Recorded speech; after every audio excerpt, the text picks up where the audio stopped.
tertúlia. Meu boa tarde aí para todos e todas. Hoje é dia 26 de setembro de 2012, quarta-feira.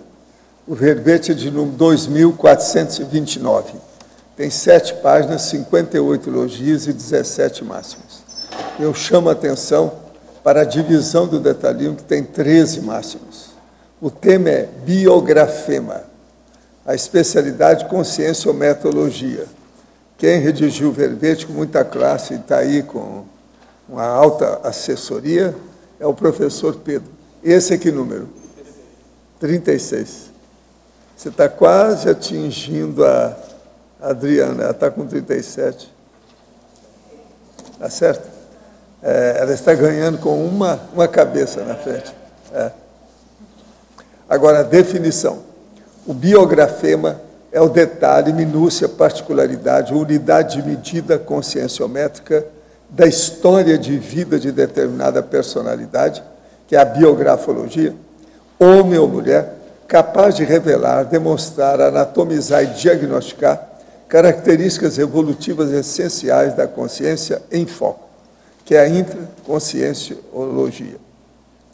Agora, o pensene enquanto unidade de medida da manifestação consciencial. A interfusão holopensene, biógrafo, biografado. O esquadrinhamento mater-pensênico heteroconscienciométrico. O biografema, a unidade conscienciométrica de determinada biografia. A medida biografológica, a métrica consciencial. O biograma evolutivo, a impressão digital proexológica. O acribômetro consciencial. O micrótomo biografológico funcional, os pequenos detalhes dizendo muito sobre a personalidade, o inventário das sutilezas conscienciais. Eu li apenas algumas 4 linhas, tem mais de 20. Agora, a autovivência do estado vibracional profilático, a análise da sinalética energética parapsíquica alheia, a importância das dileções paragenéticas, o espelhamento interconsciencial interexistencial, as escalas evoluciométricas, o método seriexogênico, o uso consciente dos evoluciógrafos conscienciológicos pelo seriexólogo, a paracaptação retrocognitiva adredemente planejada, é a parabiografologia. Agora, na argumentologia tem aí o detalhismo, que fala 50 temas prioritários, cujos detalhes envolvidos, direto ou indiretamente, na manifestação consciencial, podem ser investigados durante as pesquisas conscienciométricas concernentes aos biografemas. São 50 itens, vale a pena ver. E depois tem aí o tópico da exemplificação, com 25 instrumentos hipotéticos capazes de orientar as pesquisas biográficas quanto à intensidade dos detalhes essenciais da manifestação consciencial. O que você está falando aqui não tem nada nas biografias todas que tem por aí. Isso aí pode ajudar muito os biógrafos. Agora, na remissiologia dos 15 verbetes, nós destacamos 5. Autobiografia técnica, biografologia, para autobiografia, personalidade complexa e síntese caracterial. Frase enfática. A análise holoconscienciométrica de qualquer consim pelos biografemas pode ser realizada de modo preciso pela enumeração panorâmica de pormenores preciosos, que é a percussienciologia. Você já se dedicou às investigações biografológicas detalhistas? Detém conhecimento de técnica, ou da técnica do biografema? Quais os proveitos evolutivos daí derivados? Agora, eu chamo a atenção que a bibliografia específica, tem 2 fontes bibliográficas. Agora, a mega análise aí com o João Paulo são 20 itens, ato, traço, minifato, avaliação, indicador. Detalhe, nuance, minúcia, sutileza, síntese. fragmento, parapesquisa, particularidade, retrocognitarium e conscienciografema. Idiosincrasia, biografologia, caracterologia, conscienciometrologia, paraprosopografologia.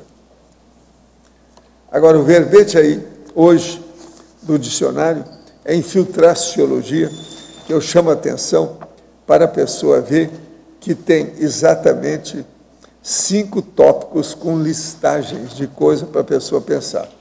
Agora, o melhor para ver mesmo é a premissium e o argumentário, para a pessoa ter uma noção mais rápida do processo. Agora, questionamento. Estou com um sério problema, tenho 22 anos, faço 2 faculdades, engravidei do meu namorado. Ele já trabalha, mas ainda estuda também.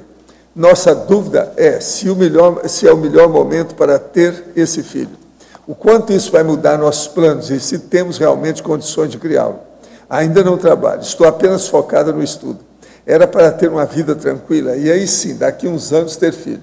Olha, a primeira coisa, você deve ter o filho, já que você teve. Aborto aí é crime, vai te criar um problemão para o resto da vida. E outra coisa, vai ser muito bom você ter o filho, porque você vai pensar o resto da vida ficar mais organizada.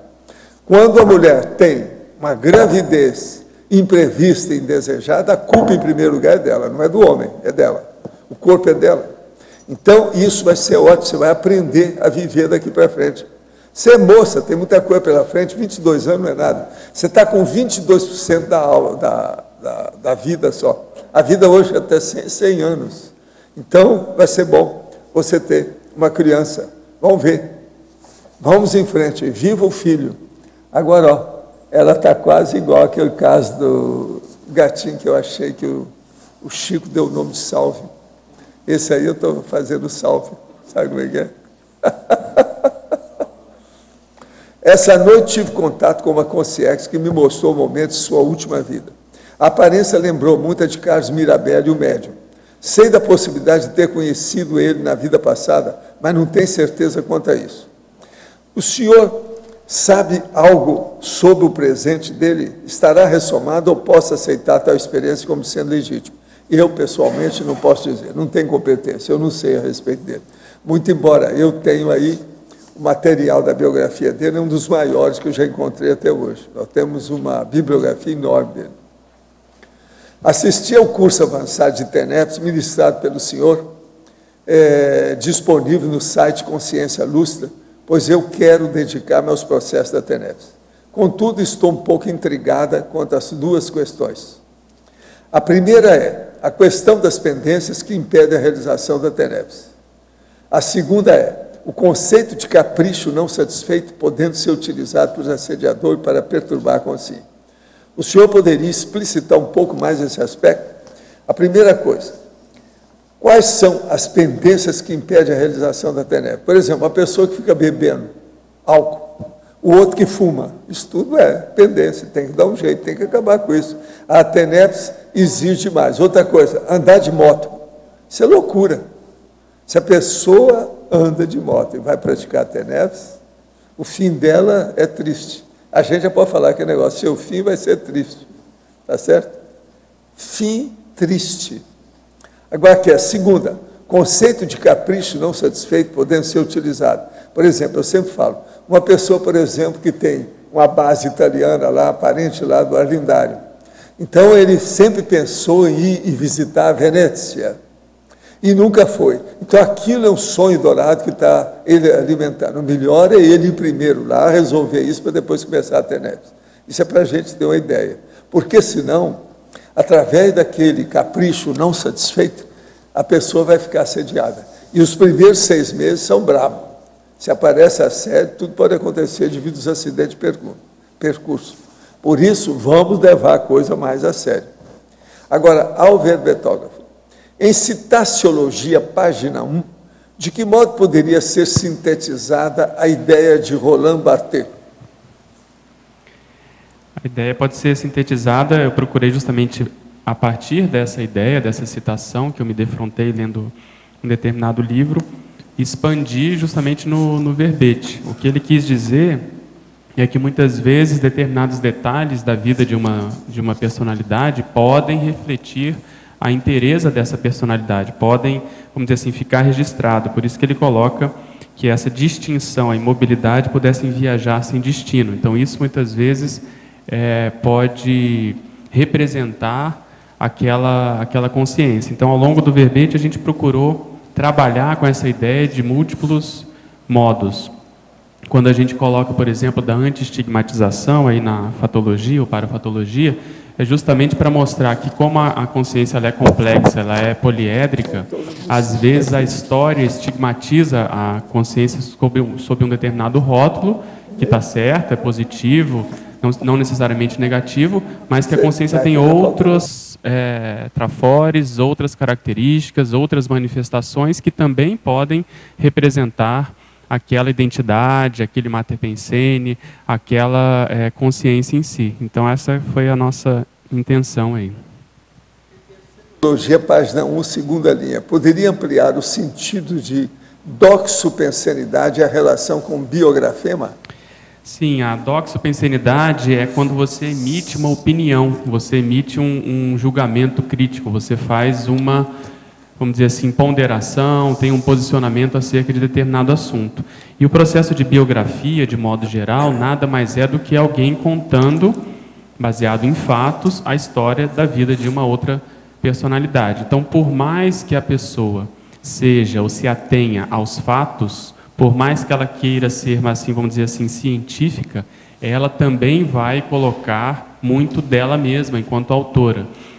Então, nesse livro, inclusive, que a gente colocou aí na bibliografia, se discute muito essa questão. Até que ponto existe um processo ficcional na biografia, e tem que haver, porque você está contando uma história, e até que ponto também existe um processo mais factual, mais científico, mais baseado nos fatos propriamente ditos. Então, isso acaba se misturando, existem biografias tendendo mais para um lado e outras que tendem mais para outro lado. Então, não tem como a gente fugir desse processo de você emitir uma opinião. Inclusive, o próprio professor Alexandre Nonato coloca isso na introdução do seu livro, criticando, inclusive, aqueles jornalistas que querem se manter neutros, quando isso, na realidade, é uma impossibilidade. Eles estão tentando, na realidade, agradar as pessoas sobre as quais eles estão escrevendo, ou, enfim, a própria redação, os donos do jornal, etc. O ideal é justamente o jornalista que emite opinião. Ele mostra os fatos e, dali a pouco, ele critica aqueles fatos, coloca, se posiciona e assim por diante. Então, qualquer livro, por mais neutro que ele queira ou pretenda ser, ele na realidade não consegue, isso é uma impossibilidade, porque tem toda a cognição, a experiência, todas as intenções do autor ali ao escrever aquela obra. Pedro, na fatologia, na terceira linha, o acribômetro consciencial. O acribômetro, se você for no dicionário, no AIS, por exemplo, ele vai falar que é um instrumento exato para medir objetos minúsculos. Então, ele tem uma escala muito pequena, ele consegue medir objetos muito pequenos. Então, a gente fez essa analogia, utilizou essa metáfora para, muitas vezes, você pensar dentro da manifestação de uma determinada personalidade, algum fato que seja representativo e que possa fazer a gente pensar mais sobre ela. Ajude a gente a fazer um diagnóstico mais preciso sobre a personalidade. Por isso que a gente, na sequência, a gente coloca aí o micrótomo biografológico funcional. Então, você pega uma biografia inteira e você, às vezes, sabendo procurar, né, por isso que a gente colocou aqueles instrumentos lá mais na argumentologia, você sabendo ir atrás de um determinado aspecto, você consegue, muitas vezes, pensar uma manifestação. Inclusive, se você me permite, Arlindo, só para ilustrar, a gente coloca aí na página 5, o primeiro deles, né, o anticonflitômetro, a incidência biográfica de mega-euforizações, a unidade de medida da imperturbabilidade consciencial. E na segunda-feira, coincidentemente, o professor Valdo está lendo esse livro de casos filosóficos, e ele trouxe o caso do filósofo dinamarquês, que é o Kierkegaard, Søren Kierkegaard. E ele tem justamente uma passagem que fala da condição da mega euforização, que foi essa possibilidade que fez com que ele mudasse a vida dele. Então, se você vai olhar uma biografia, vai procurando a incidência de mega euforizações, você pode achar. Eu vou repetir o que o professor Valdo leu na segunda, só para ilustrar esse aspecto. Ele coloca o seguinte: mas quando tinha 25 anos, esse filósofo, né, experimentou o que descreveu como uma súbita alegria indescritível, que é isso que é a mega euforização, né? E decidiu regenerar-se. Abandonou as bebedeiras, reconciliou-se com o pai e publicou seu primeiro artigo, uma análise crítica de um romance de Hans Christian Andersen.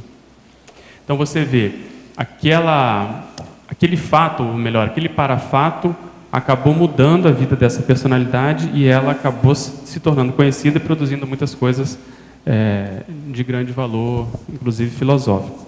E na página 2, Fatologia, 7ª linha, os detalhes controvertidos. Exatamente. Toda biografia, né, ela tem determinados aspectos Aqui tem um pior do que esse aí, mas um negativo. Eu não sei se já chegou a ler. Não, pode falar. Lá, geralmente, eles falam que esse cara, o Wittgenstein, mas o certo seria, se fosse alemão, o Wittgenstein. Então, veja, na Segunda Guerra, ele pegou 3 toneladas de ouro e deu para o esforço de guerra alemão. Nossa, ele era pró-nazista, parece. 3 toneladas de ouro. Porque já tinha o Heidegger nazista. Pois mas esse aqui é pior. Ele é piradão, esse cara. Não sei se foi ele, mas um deles conviveu, inclusive, com Hitler na mocidade e admirava. Não, ele foi colega do Hitler. Isso, exatamente. Na escola. Eles falam aí, né? É multimilionário austríaco que renunciou a toda a sua riqueza, foi colega de classe de Hitler. E o primeiro projetista do primeiro motor a jato. Foi ele. O cara é piradão. Entende? Então, agora, isso te dá 3 toneladas de ouro para a guerra. Isso é um detalhe, vamos dizer assim, baratrosférico da biografia dele, que demonstra a intencionalidade dele. Não, só isso aí. Esse livro é o máximo. Inclusive, Valdo, esse livro eu achei interessante porque na orelha aqui ele fala exatamente isso. Divulgando o livro, ele fala: esclarecedor e divertido, este livro examina alguns dos fascinantes detalhes biográficos de grandes filósofos. Então, esses detalhes é que a gente está justamente pontuando e chamando atenção aqui no verbete.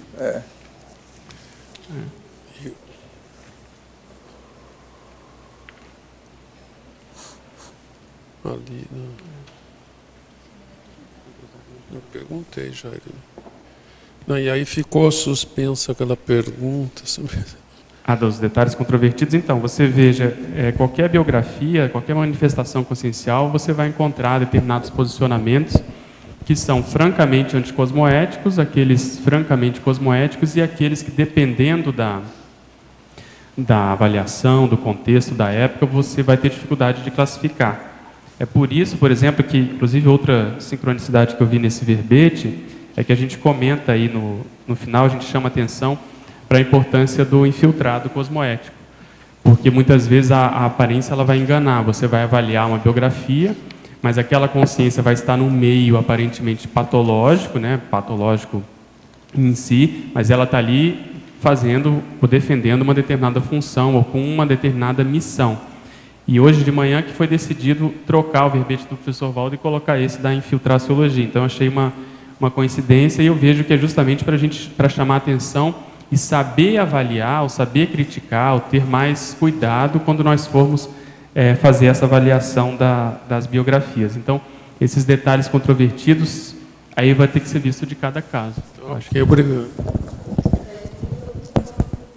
Muda muito, porque a gente tem que ir com mais calma, né? Às vezes a pessoa está ali, o caso da Ellen Keller, que está aqui, por exemplo, a gente poderia exemplificar nesse sentido. Ela, às vezes, está consciente e topou a parada de assumir um corpo defeituoso, com mais dificuldade, e se saiu bem, produziu muito mais do que muitos de nós, muitas pessoas que são aparentemente normais. Em binomiologia, página 3, 4ª linha, poderia abordar o binômio holossoma-temperamento?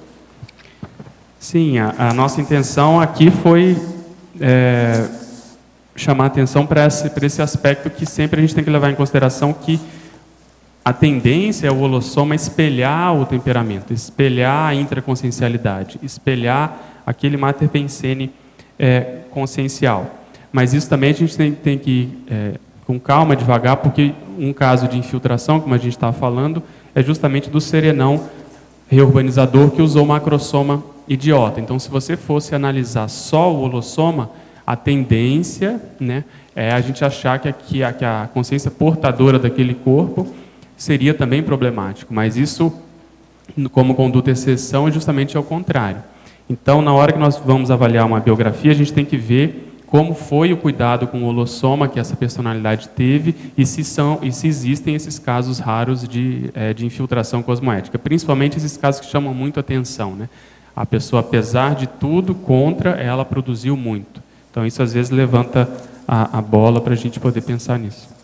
Em Fatologia, página 1, última linha, as variáveis escolhidas para realizar a análise de determinada vida, poderia comentar o que levar em consideração na escolha de tais variáveis? Eu acho que tem que ver o objetivo da sua pesquisa. Então, essas variáveis, se a pessoa, vamos supor, está pesquisando sobre personalidade consecutiva, se ela está pesquisando o processo de retrocognição. Então, dentro dessas variáveis, ela tem que incluir alguns aspectos do próprio temperamento. Então, ela tem que ver se aquela personalidade estudada, ela em algum momento da sua vida, ela reproduz, ou ela teve, ou ela manifestou determinados aspectos que você manifesta hoje.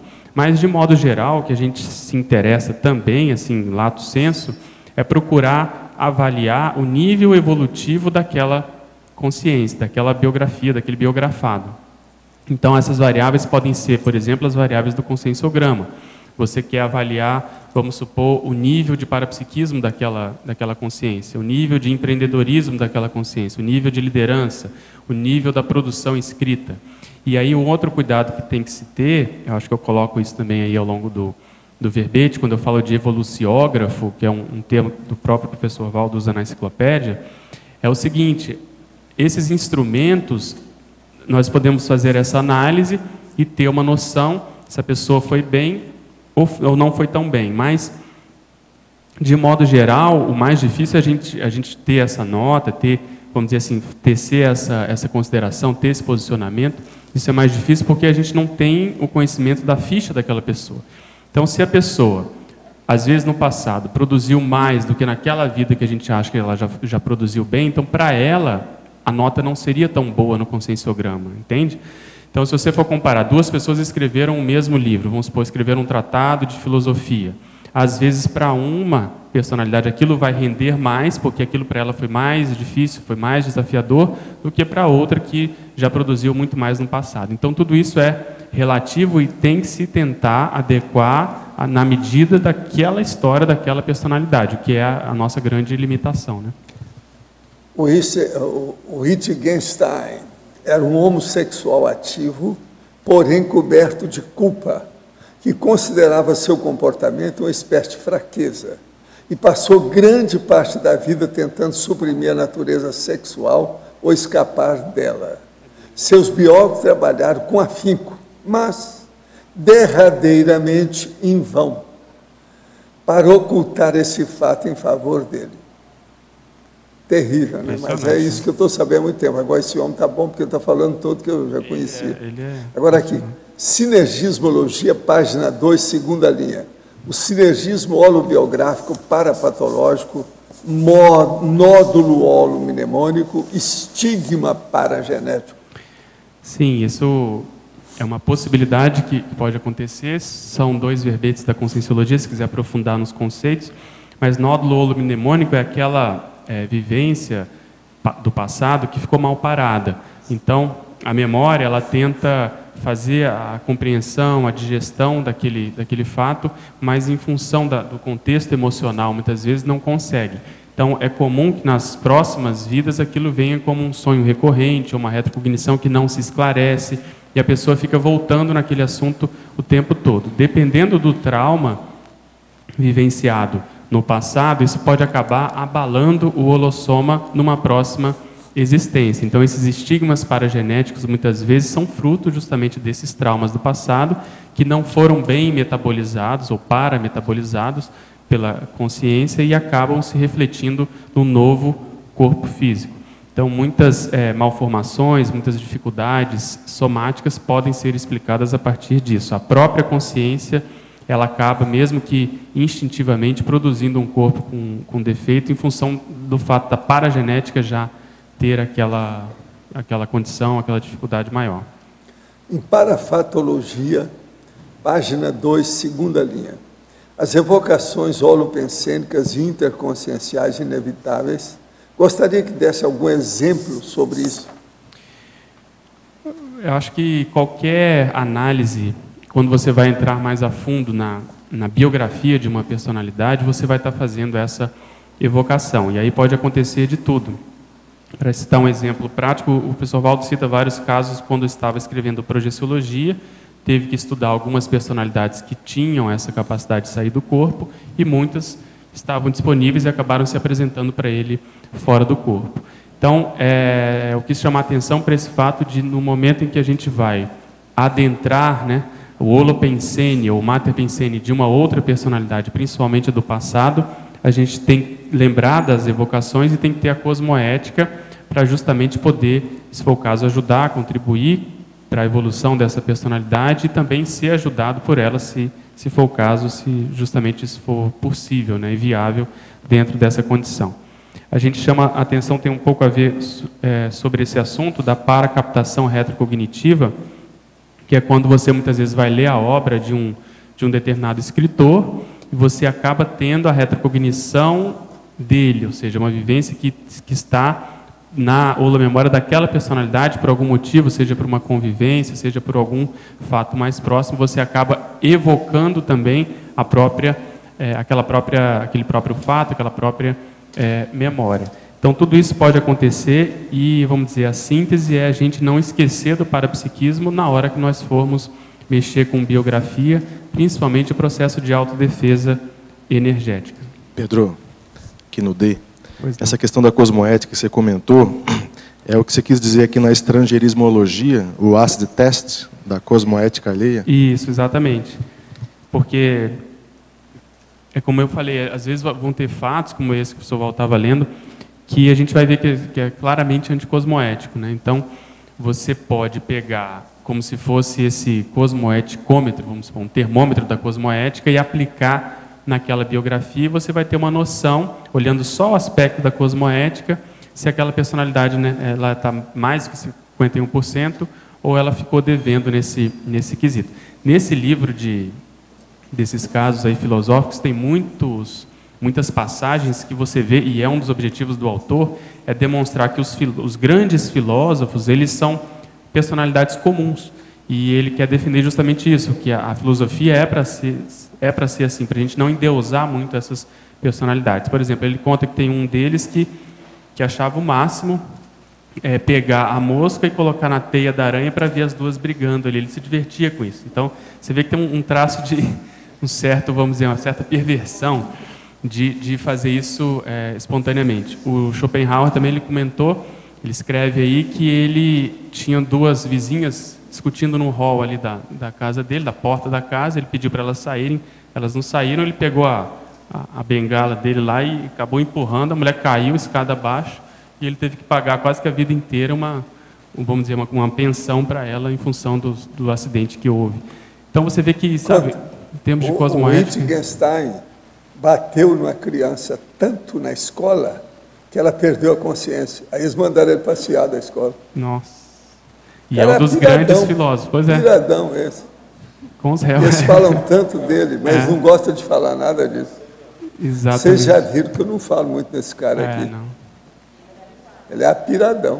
Ele é da linguagem recente, a filosofia recente. Né? Agora, Pedro, você colocou o acid test como se fosse assim um super difícil, ponto...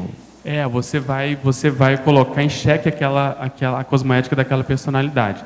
E isso é interessante quando a gente vai estudar a nossa vida passada, né? Porque aí você vai ter uma ideia de como é ou como era a sua cosmoética naquele contexto, antes do curso intermissivo. Então você vai ver que tem aspectos que você já incorporou na sua cosmoética e tem aspectos que você ainda está devendo. Então esse ácido de teste é justamente você fazer esse diagnóstico, é você fazer o teste que vai ser revelador, não vai ter como fugir, porque aquilo ficou registrado, entende? Não é um ponto controvertido, por exemplo, já é um ponto que vários autores já comentam nas biografias, então você tem que partir daquele pressuposto.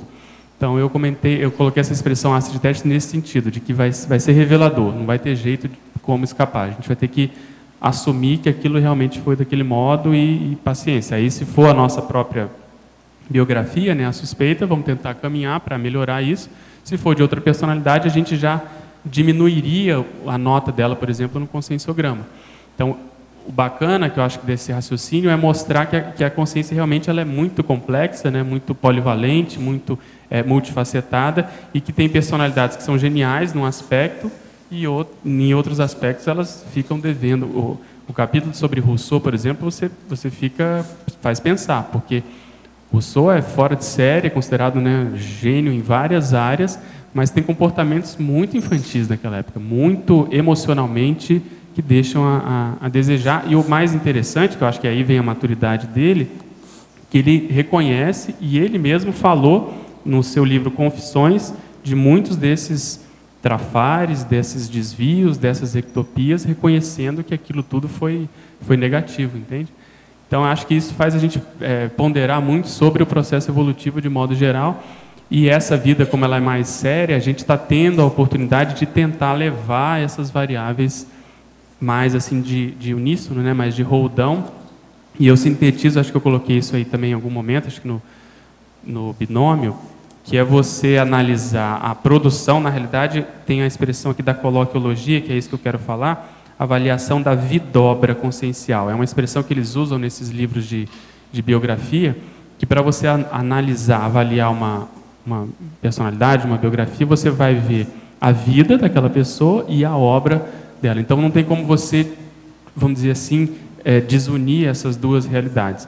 E isso principalmente nesses casos desses grandes filósofos, que a obra ela é muito positiva, mas às vezes a vida deixou muito a desejar. E o intermissivista está tentando fazer o quê? Produzir mega gescons, que são as obras, mas também ter uma vida exemplar a partir, né, da verbação, do exemplarismo, da teática.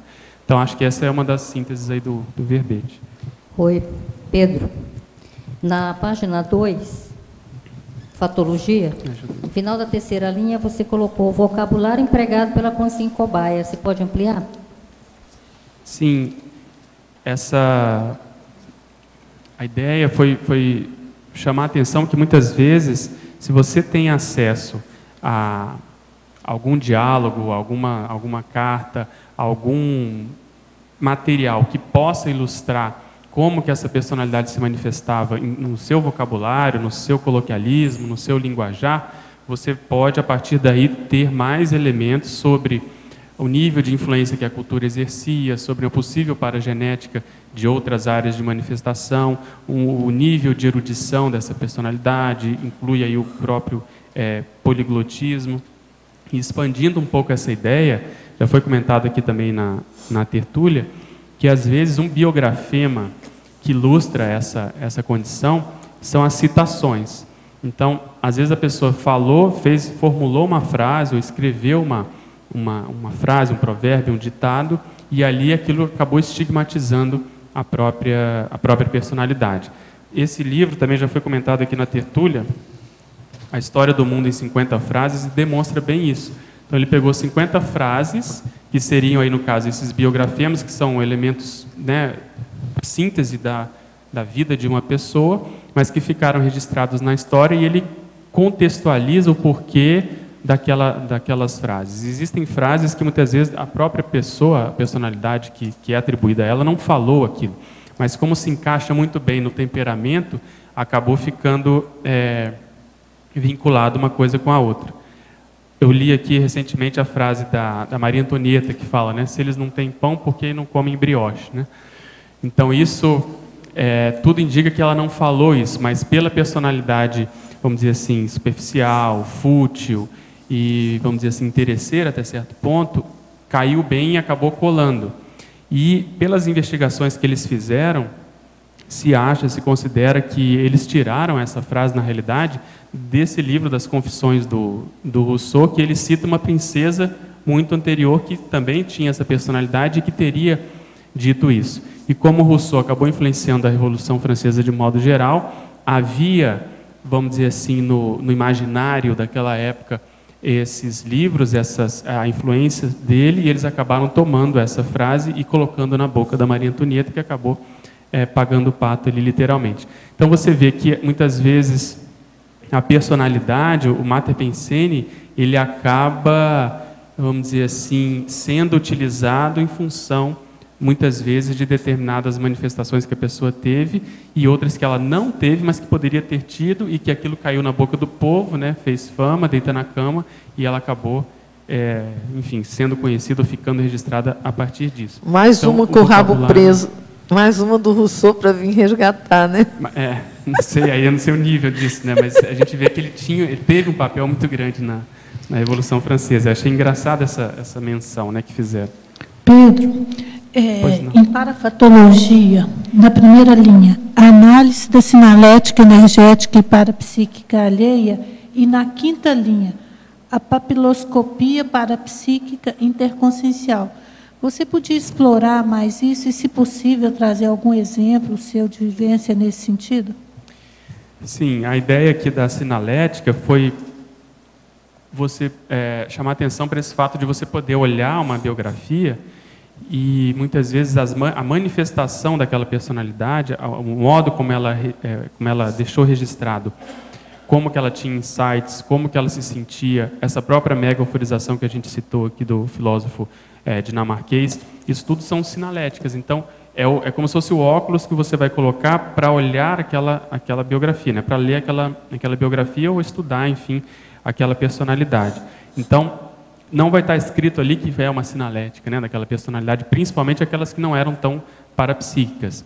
E o biografema, ele tem um pouco essa função, ele pode ser utilizado assim, para fazer essa desestigmatização. Então você vai ver que às vezes pessoas muito materialistas, que contribuíram para o progresso da ciência, tinham um bom parapsiquismo, mas que não davam bola para isso, não, vamos dizer assim, souberam tirar partido disso, mas que, se você souber olhar, você vai ver que às vezes em determinados momentos, quando a pessoa se recolhia, ficava mais quieta, mais sozinha, ou trabalhava, vamos supor, de madrugada, ela tinha essa possibilidade de ter um parapsiquismo pelo menos impressivo ou receptivo maior. E a papiloscopia é exatamente a análise das impressões digitais. Então, como a gente está falando de detalhes assim pequenos mesmo, minuciosos, essas peculiaridades, ao estudar determinada biografia, e aí a dificuldade que a gente coloca aqui das fontes, né, documentais, as biografias diretas e indiretas, vem a dificuldade em função disso, porque a gente às vezes não consegue ter relatos da intimidade daquela personalidade. Então, para a gente ter esses detalhes, era preciso muitas vezes fazer uma entrevista direta, ou ir até o local e fazer uma pesquisa de campo mais, vamos dizer assim, ostensiva, do que simplesmente contar com um material que chega, às vezes traduzido, às vezes, né, indiretamente, principalmente se for um processo mais antigo, né? Quanto mais antigo, mais difícil. E, por outro lado, existem aqueles registros que ficaram, que contam exatamente como era o dia a dia da personalidade. Tem nesse livro que eu coloquei na biografia, ele cita como exemplo o autor Alain Buzyn, que escreveu sobre o Proust, Marcel Proust. E ele fez, na realidade, a análise de um dia da vida do Proust, que foi o dia 27 de novembro de 1909. Então, ao relatar aquele dia, como foi daquela personalidade, você consegue inferir como era a totalidade daquela personalidade. E ele cita até que não era um dia assim, que ele produziu muito, ou que foi uma coisa muito fora de série. Era um dia comum, mas que espelhava aquela realidade, entende? Fizeram isso também com o próprio Balzac. Então, eu acho interessante a gente poder olhar a manifestação consciencial a partir, às vezes, entende, de uma foto, de um dia ou de um detalhe do próprio comportamento. Inclusive, ontem, na tertúlia da Lucy, havia uma citação que falava um pouco isso. Se você quer conhecer mesmo uma personalidade, uma pessoa, olhe como ela reage ao receber ou doar presentes. Então você vê que é um detalhe, uma coisa aparentemente, né, boba, singela, mas que demonstra muito sobre aquela personalidade, entende? Então a ideia é tentar pegar esses detalhes que possam refletir enfim, a personalidade em si. Por isso a gente chamou de impressão digital, a papiloscopia, olhar o detalhe nesse sentido. Tá bom? Ok, obrigada. Pedro, aqui no A, na página 3, trinomiologia, você coloca o primeiro trinômio ou trio, biografado, biógrafo, amparador. Esse seria o diferencial de quem faz uma biografia de um ponto de vista mais cosmoético, assistencial, para aquele biógrafo que é convencional, que simplesmente está fazendo um relato? Você pode aprofundar mais? Sim, a ideia foi chamar atenção para isso, para a contraparte extrafísica e também para a contraparte grupocármica. Porque muitas vezes, se aquilo caminha bem, se aquilo realmente é publicado, a coisa consegue ter algum êxito, a gente tem que ponderar, pelo menos ter como hipótese de que há um vínculo maior entre aquelas personalidades, né?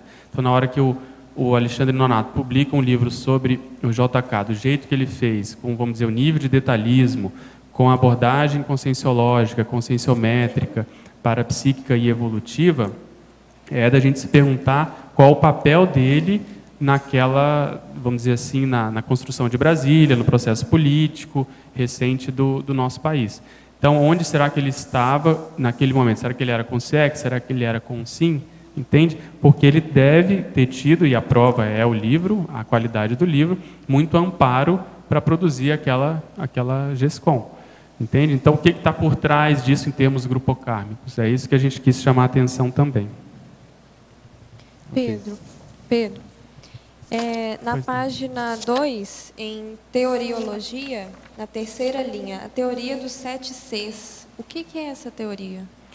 Essa teoria é um verbete da conscienciologia, que ela é muito interessante, eu coloquei ela aqui, porque ela é muito do dia a dia, muito prática.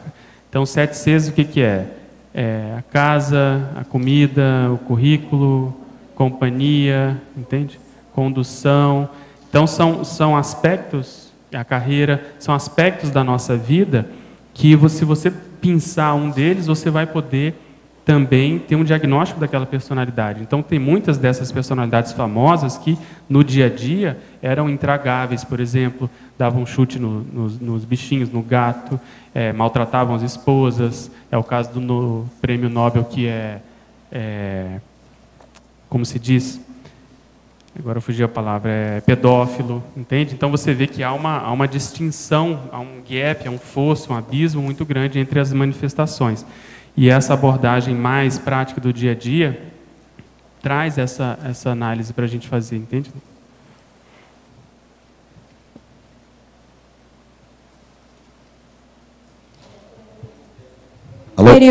Que critério você usou para fazer a listagem da página 4 do detalhismo? Você poderia ter colocado muitas outras coisas, né? Sim, na realidade ela estava com 100 e eu procurei, para não ficar muito extenso o verbete, eu procurei me limitar àquelas que de algum modo chamassem mais atenção. Então, eu procurei botar aspectos mais positivos, aspectos mais negativos e que façam a gente pensar de modo diferente. Então, você pega em termos de acidentes. Qual a incidência de acidentes na vida de uma determinada personalidade? Será que isso indica um nível de assedialidade maior? Ou, por outro lado, se ela é muito assistencial, pode ser aquele paradoxo de desassediador, que ela está mexendo com tanto desassédio que isso acaba acontecendo. O número 2, aleivosias, que são o processo de deslealdade, de traição. E isso, muitas vezes, é uma das coisas que mais marcam na determinada biografia. Então, a gente vê e analisar se isso aconteceu. E assim por diante, o processo de belicismo. A gente vê que Sócrates, o próprio Swedenborg, eles tiveram algum envolvimento, o Leonardo da Vinci, por exemplo, tiveram algum envolvimento com o processo de belicismo, mais direto ou mais indireto, mas de algum modo isso também permeou a vida dessas personalidades.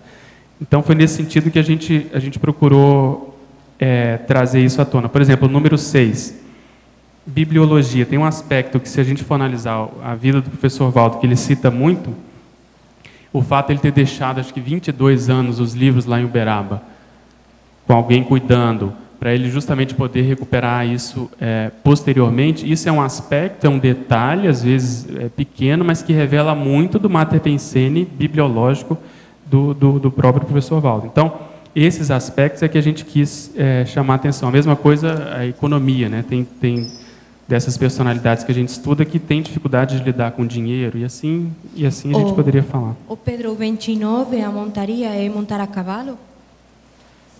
O 29, na página 5, arte venatória. Não, isso aqui é o processo da caça.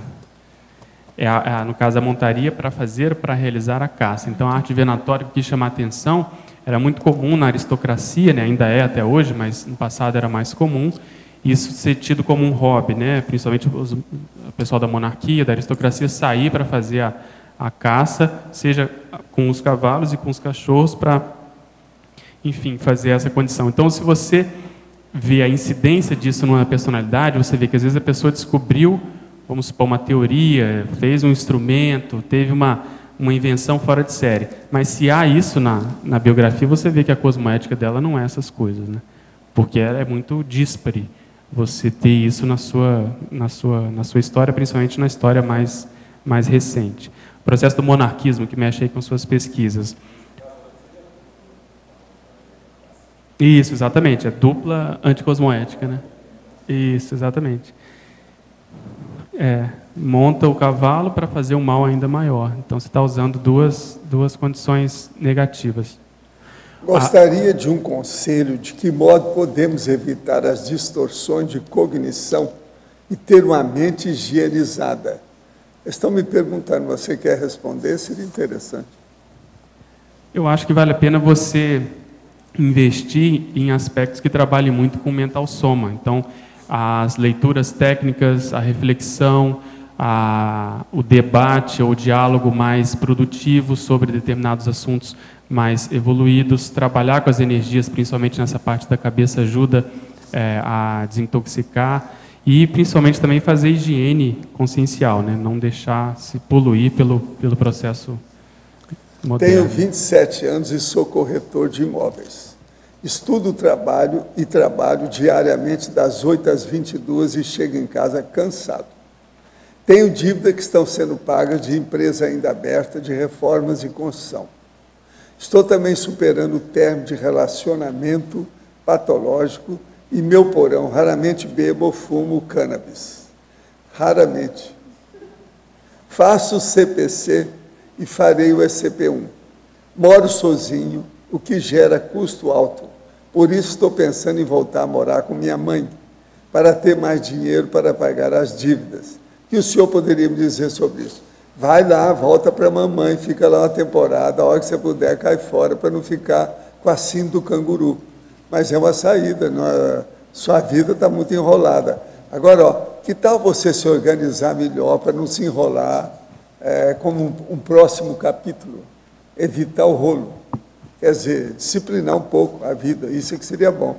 Vai lá e fala isso para sua mamãe te ajudar, é uma boa.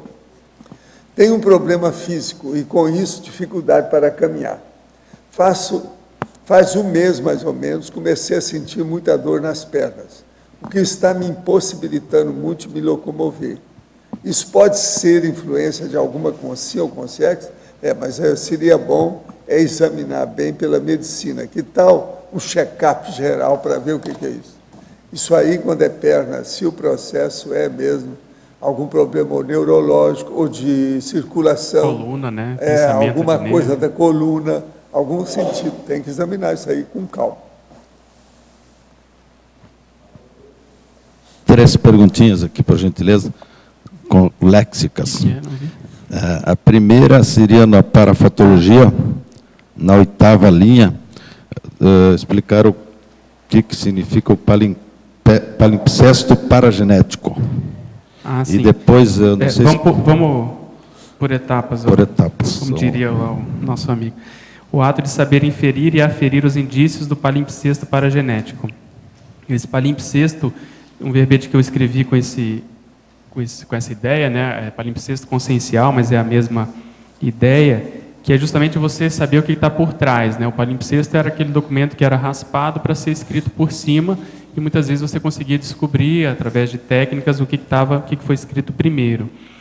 E o palimpsesto paragenético é isso, são aquelas nossas manifestações que estão subjacentes e que influenciam a nossa manifestação ainda hoje.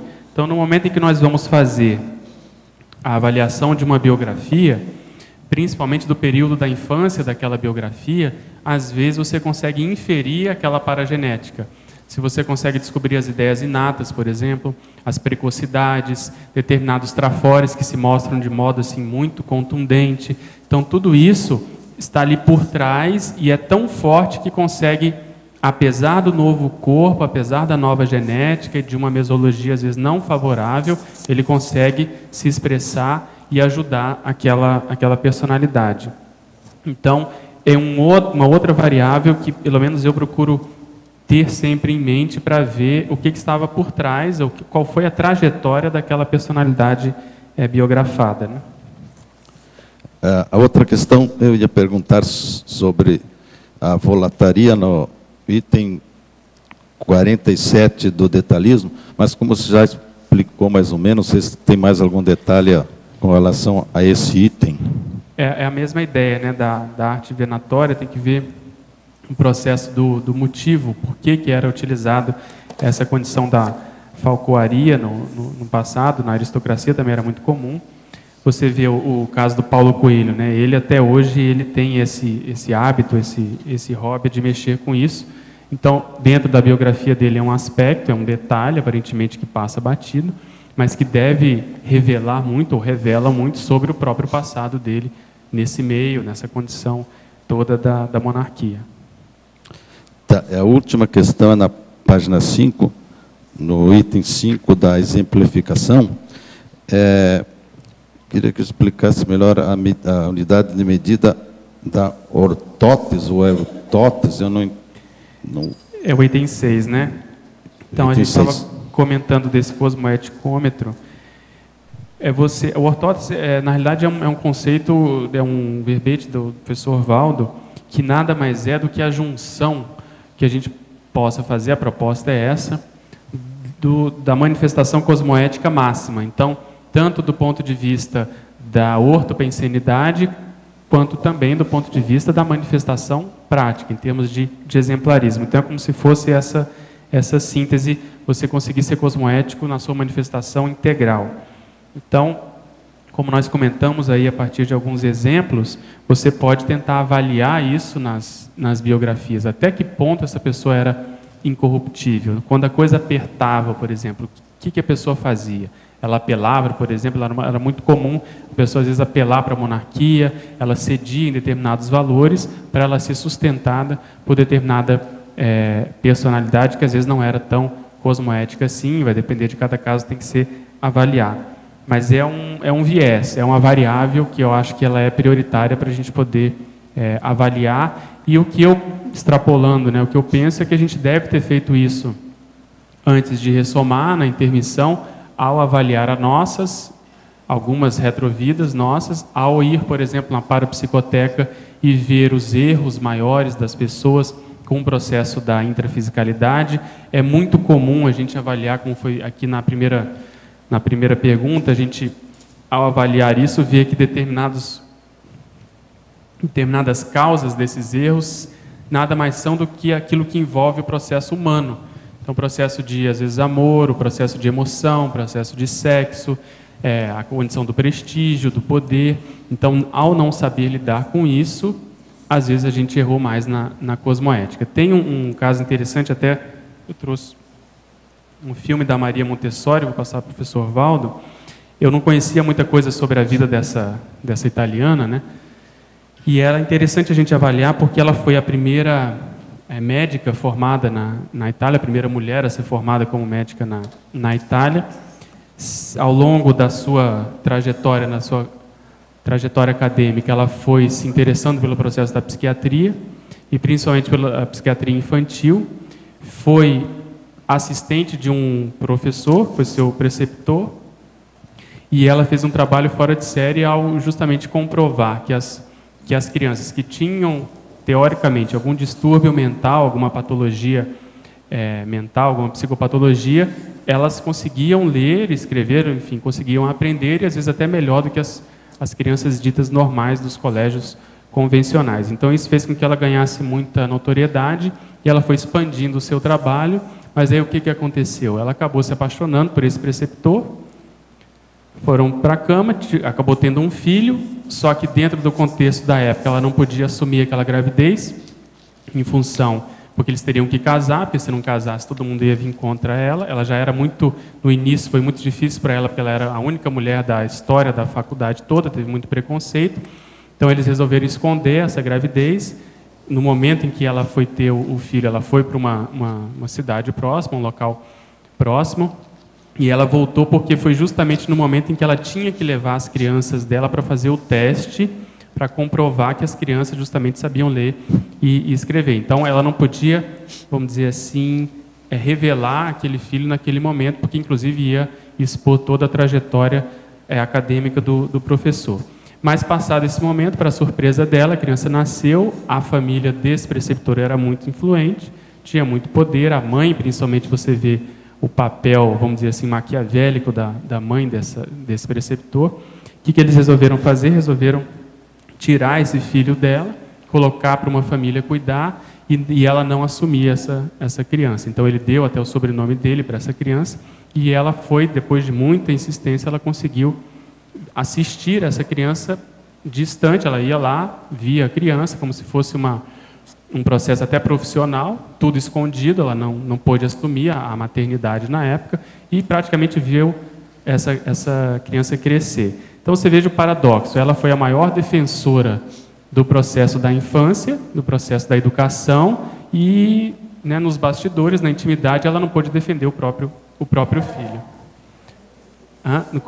Maria Montessori. Então foi no final do século XIX para o início do século XX. E aí tem vários aspectos da personalidade que vale a pena a gente entender. Depois tem um desfecho interessante, não vou contar, mas é como o próprio Rousseau, né? Ele também foi tido como precursor da pedagogia e abandonou os 5 filhos lá para o orfanato. Então, essas análises é que fazem a gente pensar em termos, por exemplo, de interprisão grupocármica, o próprio processo de infiltrado cosmoético que a gente estava falando mais cedo. Então, pelo menos abre a nossa cabeça para colocar mais variáveis nesse contexto. Então, foi por isso que a gente colocou esses instrumentos aí para a gente poder avaliar a nossa manifestação de modo geral, né?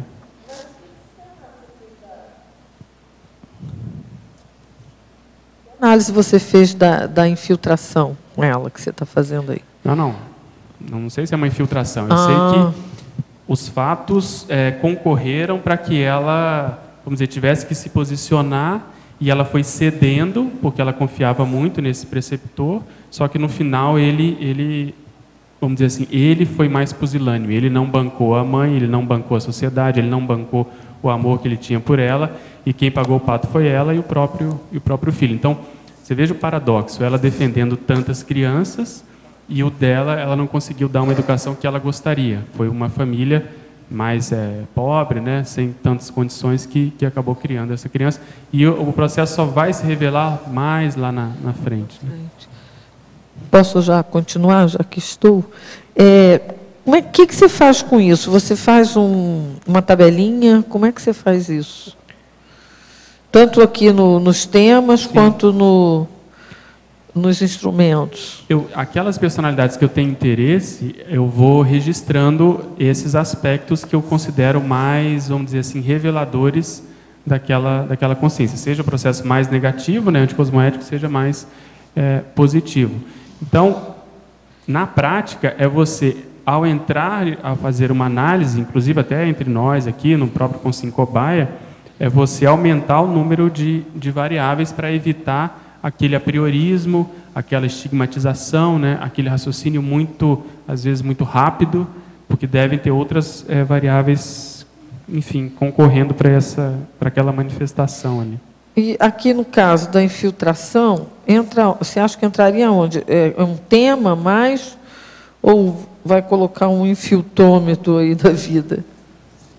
Pode ser, pode até ser, mas como é conduta exceção, né, o processo da infiltração, eu acho que são aquelas condições que chamam a atenção e não fecham, por exemplo. Às vezes a personalidade ela é muito positiva, mas tem uma participação num determinado grupo que aparentemente aquilo não é condizente. Um aparente paradoxo. Aparente paradoxo, exatamente. Então você aí levanta a hipótese de ser uma infiltração consciente, né? Ela foi ali porque na realidade...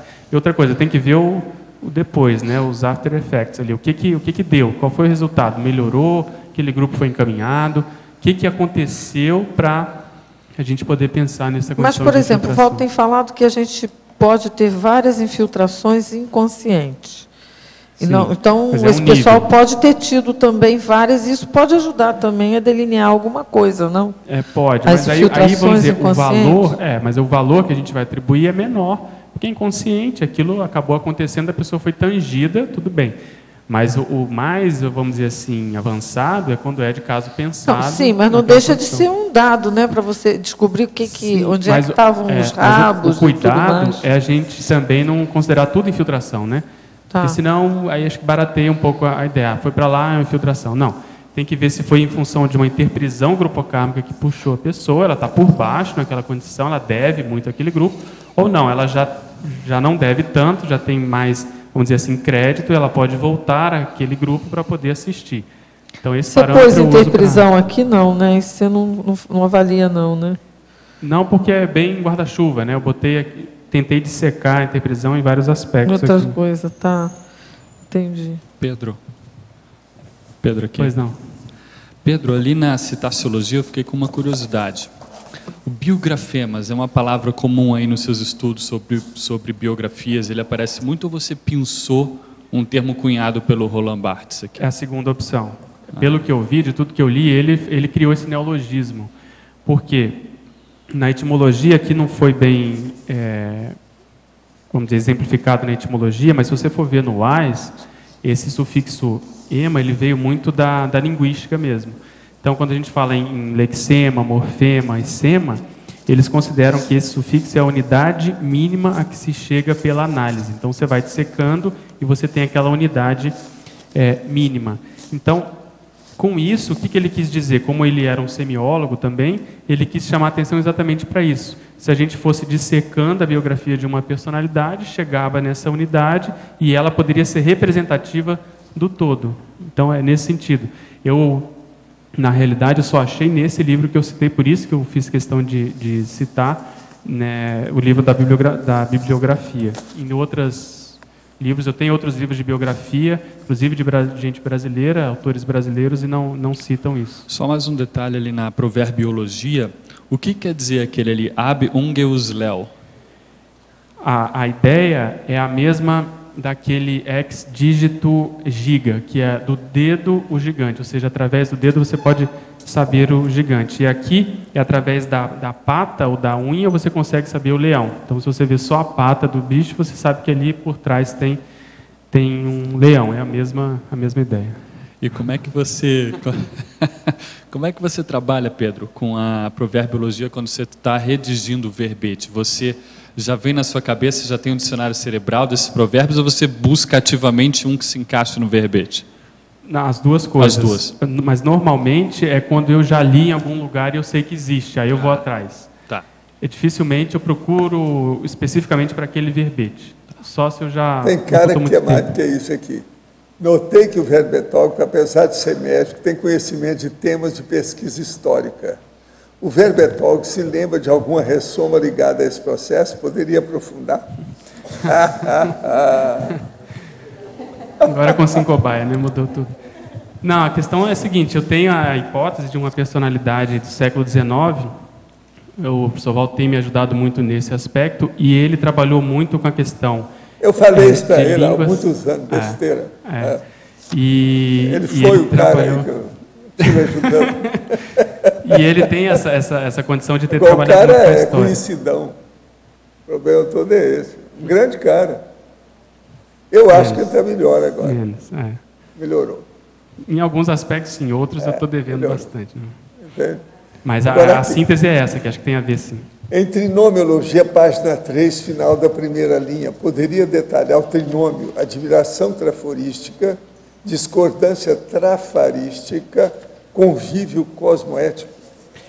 Sim, acho que esse trinômio também faz a síntese daquilo que a gente procura realizar na prática. Nós temos que fazer essa análise mantendo a nossa isenção na medida do possível, sabendo olhar esses trafores, e aí você bate palma, sabendo meter o pau nos trafares e conviver com essa realidade, se possível, com essa personalidade. É o que a gente faz no dia a dia, por exemplo, no Consciência Cobaia, na consciência terapia, no próprio trabalho do AVA, a gente faz muito isso. Não é porque a pessoa tem aquele trafar que nós vamos rechaçá-la do nosso convívio. E com relação à retrocognição, a mesma coisa. Você faz essa análise e consegue conviver também com essa realidade. Em parafatologia, 8ª linha, o ato de saber inferir e aferir os indícios do palimpsesto paragenético, poderia ampliar essa ideia? Sim, a gente comentou um pouco que esse conceito de palimpsesto paragenético, a gente fez um verbete sobre isso, se quiser aprofundar tem mais dados lá, mas a ideia é a gente tentar fazer essa inferência de tudo aquilo que a gente traz da nossa bagagem, da nossa memória, e que estão o tempo todo influenciando a nossa manifestação. E normalmente são detalhes. É o modo de se expressar, às vezes o modo da pessoa se alimentar, de sentar à mesa, da pessoa se vestir. Tudo isso tem uma raiz no passado. Então, se nós pudermos, ao fazer a análise de uma determinada biografia, ter isso em mente e tentar perguntar o que será que essa pessoa fez no passado? Vamos supor, a Maria Montessori, pela personalidade que a gente vê nessa cinebiografia, a gente pode inferir que ela talvez tenha sido homem recentemente, porque ela é muito determinada, ela vai contra o processo da época, a mesologia da época, ela sabe o que ela quer. Então, isso, em geral, é mais peculiar da personalidade masculina.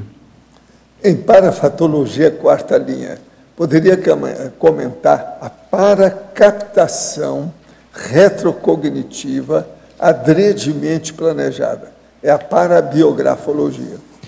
Sim, também existe um verbete sobre isso, que foi um fenômeno que o professor Valdo vivenciou ao ler um livro, inclusive de um filósofo recente, século XX, e ao estudar a obra dessa personalidade, o professor Valdo acabou recuperando uma memória do próprio autor ali, da própria Consim. Então, isso por quê? Porque existiu um processo assistencial antes, existe uma afinidade maior entre essas personalidades.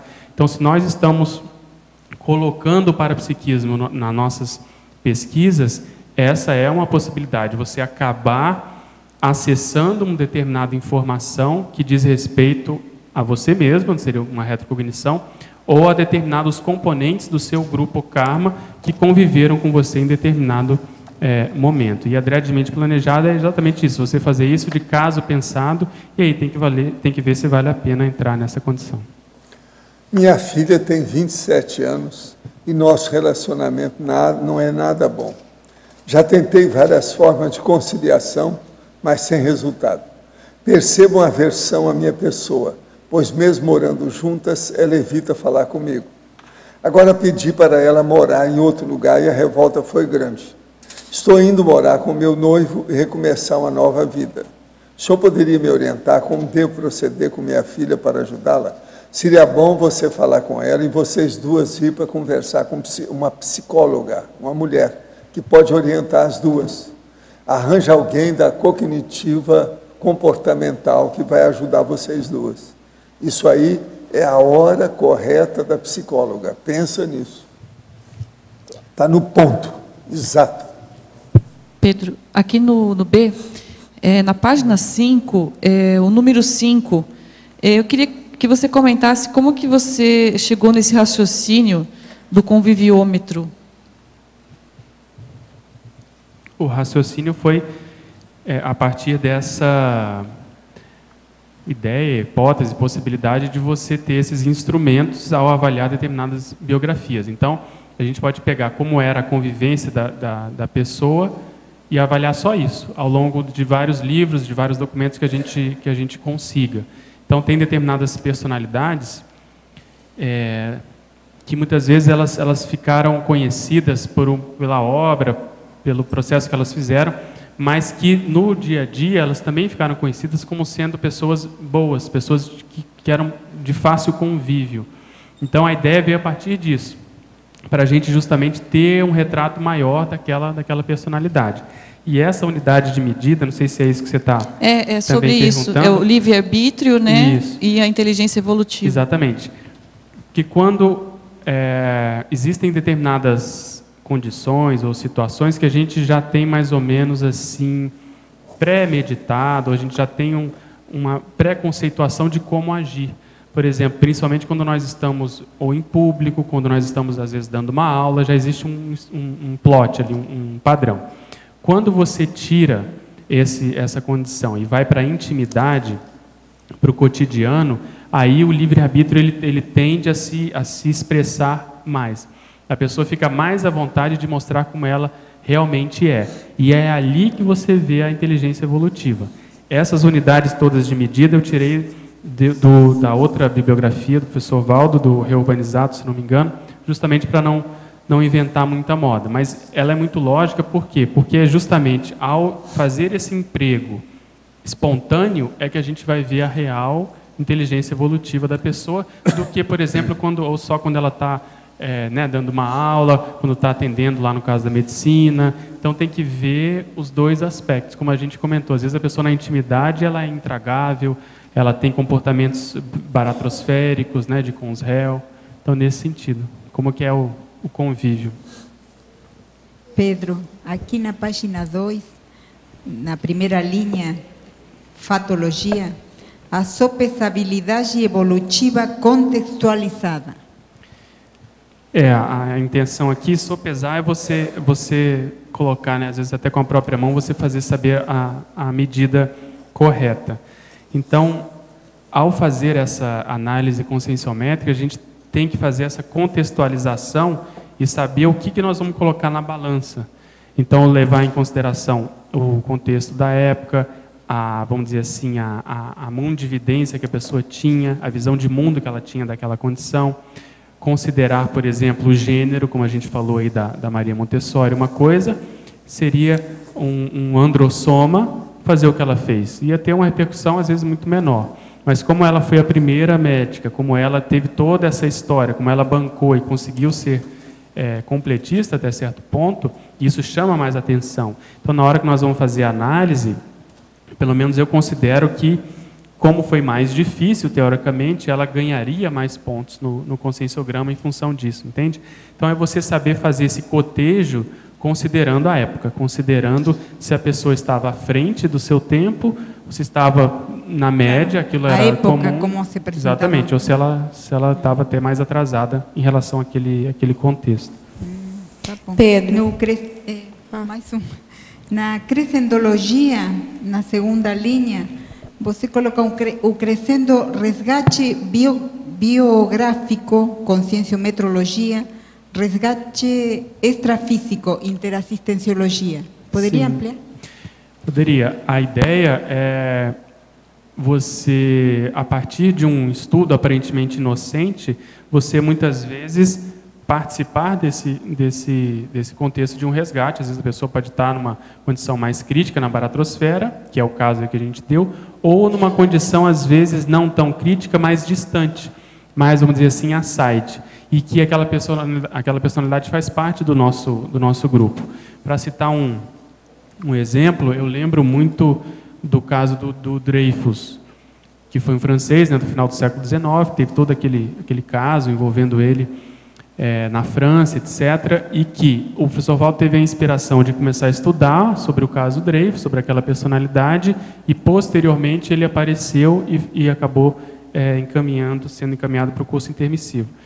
Então você veja que uma determinada análise, um determinado estudo, um determinado interesse que nós tenhamos, às vezes tem amparador por trás, que quer justamente fazer, instilar aquela ideia positiva para que a gente possa ter ali os efeitos posteriores mais assistenciais. Então eu fico muito de olho, às vezes, nas minhas vontades que eu tenho, às vezes aparentemente do nada, de estudar determinado aspecto, de trazer, às vezes, um verbete para cá, porque muitas vezes isso tem uma repercussão maior do que eu estou, às vezes, imaginando.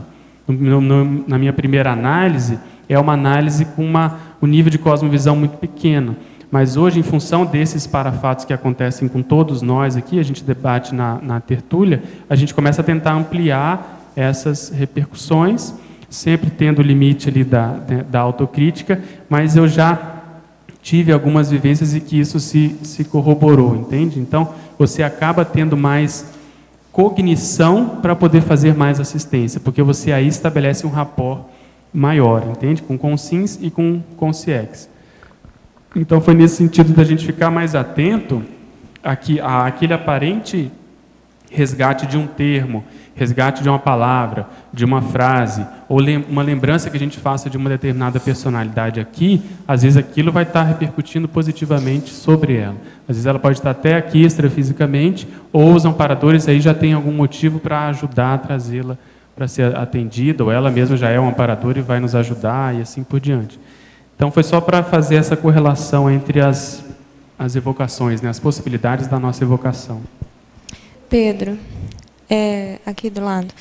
Na página 2, voltando na parafatologia, na quinta linha, bem no final, os biografemas enquanto possíveis elementos norteadores das pesquisas de personalidade consecutiva. Nesse caso que você estava falando sobre uma personalidade anterior e tal, você utilizou essa técnica. E como que você avalia, assim? Porque podem ter vários detalhes e aí você tem que saber discernir o que vai ser relevante ou não. Eu faço isso agora. Vamos dizer, a pesquisa não começou assim. Mas, por exemplo, eu estava conversando com o Roberto Laime, que vale a pena você conversar com ele. A pesquisa dele foi um pouco ao contrário da minha. Ele começou muito pelos detalhes da manifestação dele, aí começaram a acontecer alguns parafenômenos isolados, e ele foi juntando essas condições, foi num determinado país, lá fazer a análise, e várias sincronicidades aconteceram, ele foi juntando e acabou chegando numa hipótese que ele tem lá. A minha condição, eu vejo hoje muito mais os biografemas, depois que essa hipótese ela surgiu mais fortemente. Aí eu comecei a ver, vamos dizer assim, a coerência que existia entre esses elementos. Foi interessante porque quando essa hipótese surgiu, ela não era tão comprovada, assim, tão nítida, tão certa. E aí a primeira vez que eu tive contato com a foto dessa personalidade, com o resumo da vida, eu chamei essa daqui, a Cris, e eu fiquei bem impactado, porque eu nunca tinha nem lido, nem conhecido nenhuma personalidade que tivesse os mesmos interesses, que tivesse o mesmo tipo de temperamento, que tivesse a mesma condição, e que sincronicamente, eu estava na época, por exemplo, defendendo o verbete do autocídio, que o Sovaldo, na época, ele dava alguns verbetes para a gente escrever.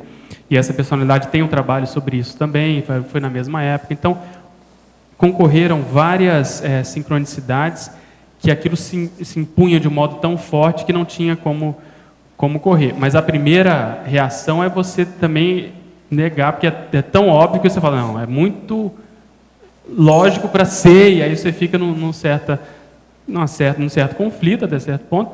E aí, depois de uns 3 meses, é que a coisa foi acalmando e caminhando, e aí a gente pôde olhar com mais calma e, vamos dizer, assumir essa possibilidade como sendo a mais coerente, a mais lógica, a mais provável dentro desses aspectos.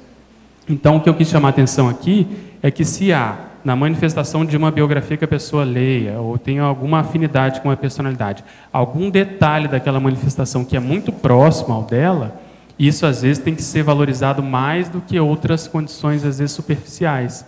Por exemplo, o interesse sobre história é uma coisa guarda-chuva. Mas se você for ver a análise, não é só a história, vamos supor lá no caso, é a análise da história das palavras, aí você começa a aprofundar mais. Dentro das palavras, o processo da medicina, aí você vai mais ainda, entende? Dentro disso, o processo da Grécia. Então, dependendo do nível, do detalhe que você consiga, se você espelha isso, se você demonstra isso, aí eu considero isso mais sério do ponto de vista dessa comparação, que a gente coloca, acho que na técnica aqui, técnica da análise comparatória interseriexológica, que é essa técnica do cotejo de detalhes interseriexológicos. Porque justamente é na intimidade, é no dia a dia que a gente vai conseguir, às vezes, bater essa personalidade, sabe? Essas duas personalidades em análise. Legal, obrigada. Tem mais uma questão na página 3, paradoxologia, o paradoxo da unidade. Se você puder falar mais para mim.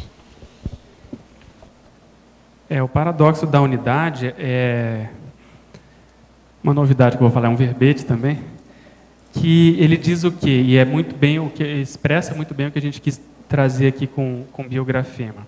É aquela condição que você, quando toma aquela condição isolada, ela às vezes tem mais valor do que a totalidade daqueles elementos, quando você toma a totalidade de um modo geral. Então, o professor Valdo, que escreveu esse verbete, o que ele quis chamar a atenção? Justamente para singularidades evolutivas. Então, é aquele trafor daquela personalidade que ele vale por vários outros, ele tem um valor muito maior. Ele comenta lá no verbete, por exemplo, que você pega, às vezes, um serenão, que seria a unidade, que faz assistência para milhões de consciências. Então, esses elementos, esses detalhes aparentemente pequenos, né, uma unidade que tem uma representação muito grande, na análise biográfica, eles são mais assim fortes para a gente poder considerar quando a gente vai fazer o cotejo da sua pergunta anterior. Às vezes, uma extrapolação parapsíquica que a gente tenha vale mais do que todas as vivências parapsíquicas anteriores, porque ela é mais avançada. Outra coisa que é muito citado pelo próprio professor Valdo, se você pega um cientista de primeira ordem, pela experiência dele, ele vale mais do que 10 cientistas de segunda ordem, entende? Outro exemplo que eu estou lembrando aqui, você pega um pai que sustenta 5 filhos, mas os 5 filhos, que numericamente é maior, não conseguem sustentar um pai. Então, é análise qualitativa e quantitativa desses processos, principalmente aqui no caso envolvendo os detalhes.